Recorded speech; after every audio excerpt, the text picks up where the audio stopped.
Hades 2 was one of my most anticipated games from 2025, but when it came out, I had to reconcile with the question, did I want more Hades? Boss and area spoilers for Hades and Hades 2, by the way. So many games are able to rely on the more of it formula. Personally, if Insomniac released a new Spider-Man game every 3 years or so, I'd be jubilant. Keep giving me reasons to swing around a big city and I'll be more than satisfied. Or the slow rollout of the Mario Kart 8 Deluxe Booster Pack courses was amazing. Every few months I get more of this thing I like? I couldn't be more pleased. The industry as a whole relies on this concept quite extensively.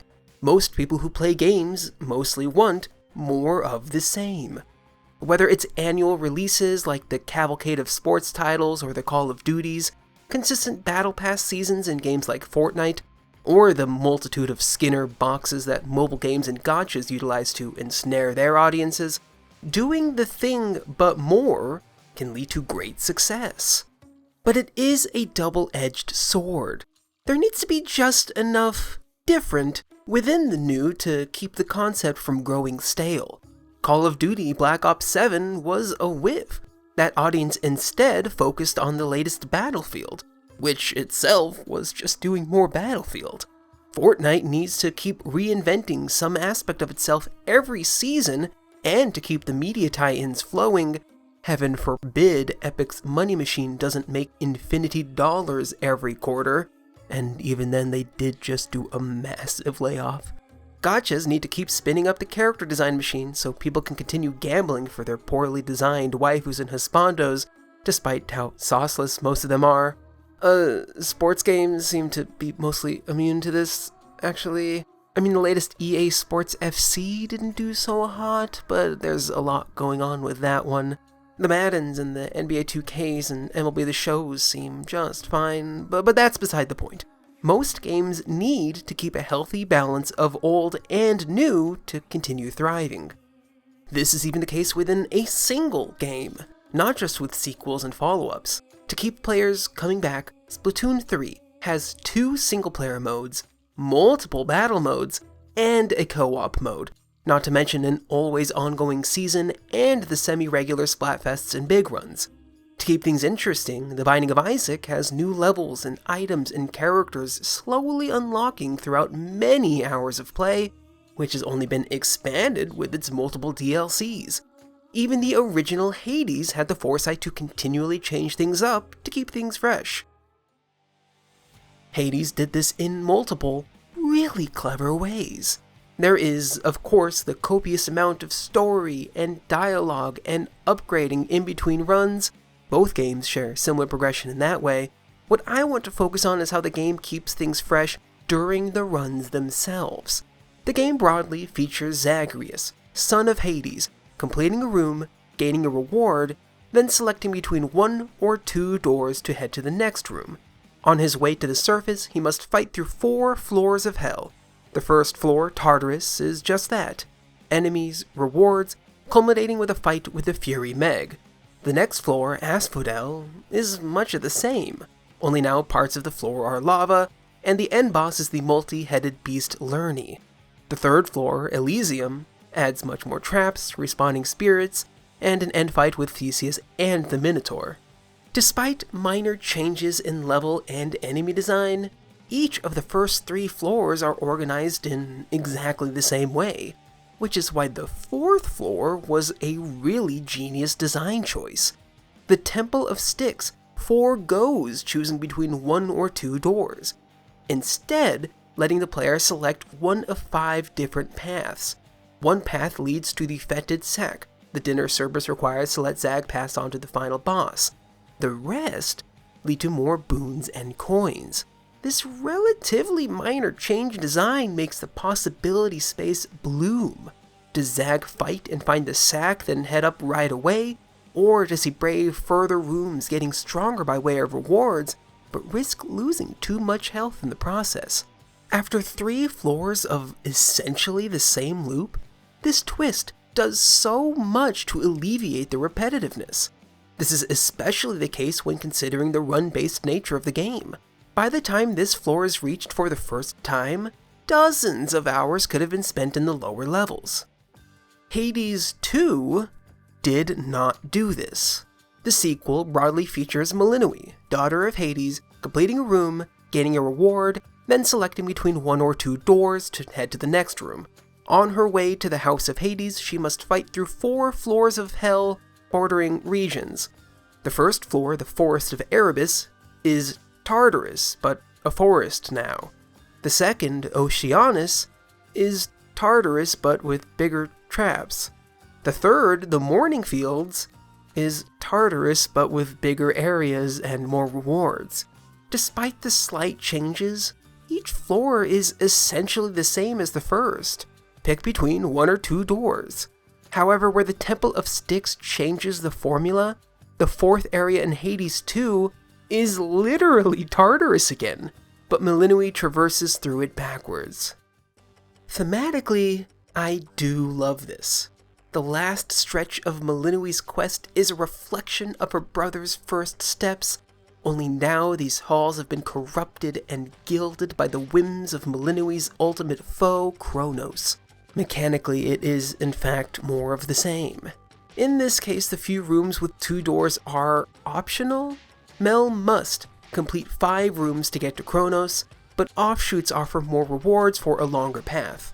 But this does not change the fact that Melinoi's adventure features 4 floors of completing a room and selecting between 1 or 2 doors.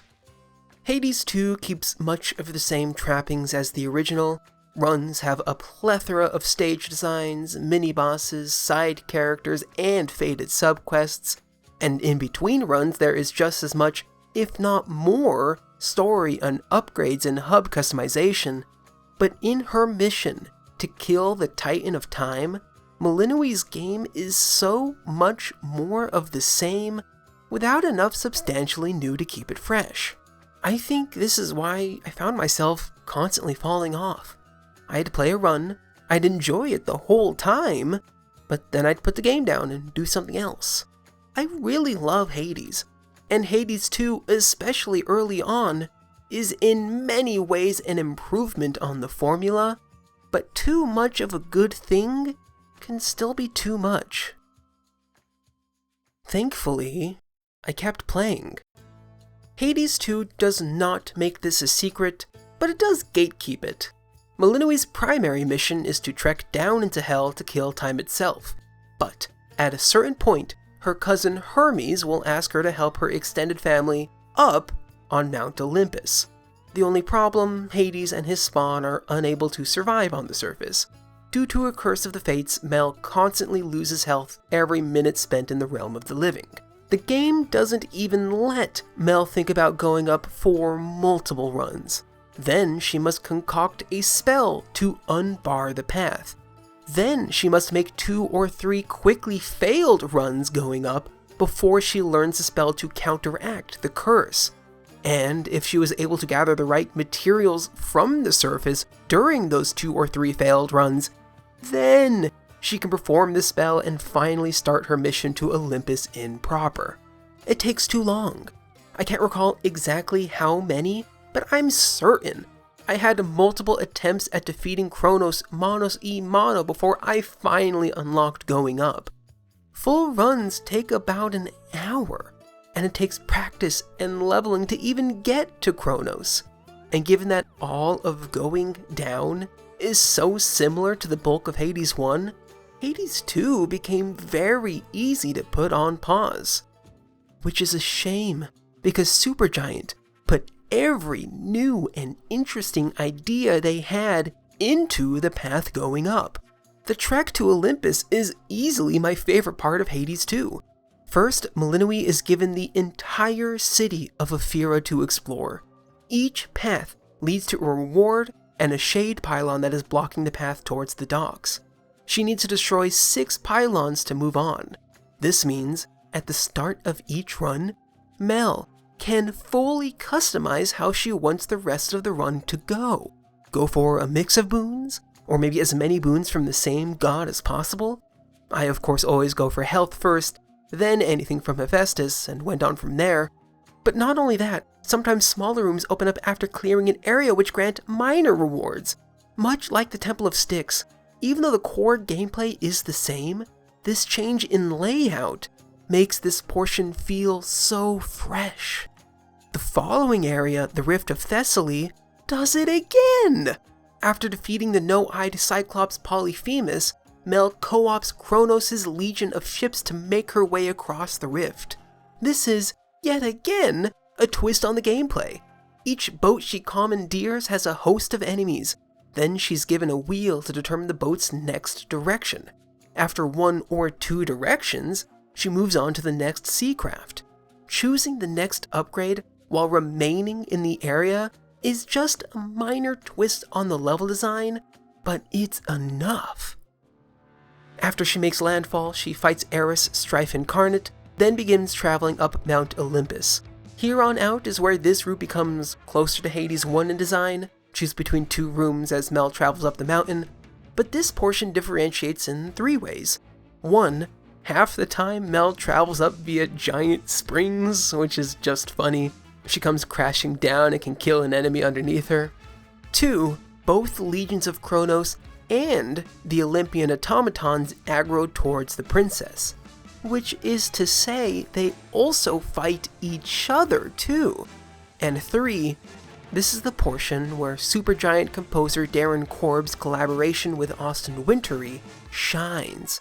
The first game made a point to not utilize any wind instruments, given that shades of the underworld no longer have lungs. This is not a restraint when traveling up Mount Olympus. The swelling horns in the orchestra are, well, epic.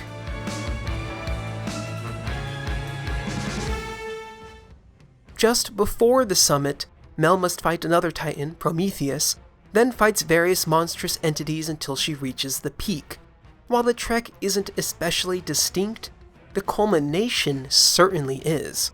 Her foe is the progenitor of all monsters, Typhon, a mountain-sized, super-giant beast filled with malice and rage whose sheer power is unknowable. Literally, the health bar breaks at the start of the fight, and she fights, and Zeus, king of the gods, comes down from his throne and lends a hand? Sans Cerberus, all the other boss fights in the game are between 1 and 3, mostly normal-sized foes. The sheer scale of Typhon, accompanied by the bombastic score, makes this culmination exquisite. Hades 2 has proven itself to me. I do want more Hades. Supergiant just took a bit too long to introduce the innovative twists on the gameplay, but once I pushed through, I was hooked. Thank you so much for watching. What are your thoughts on Hades 2? Or what's your favorite indie game sequel? Let me know in the comments. While you're here, please write a comment, or maybe rate the video, or subscribe for more. Plus, in the description you can find my social medias where I'm at Mario8 everywhere. Follow me if you'd like. Anyway, I hope you enjoyed, and I will see you next time.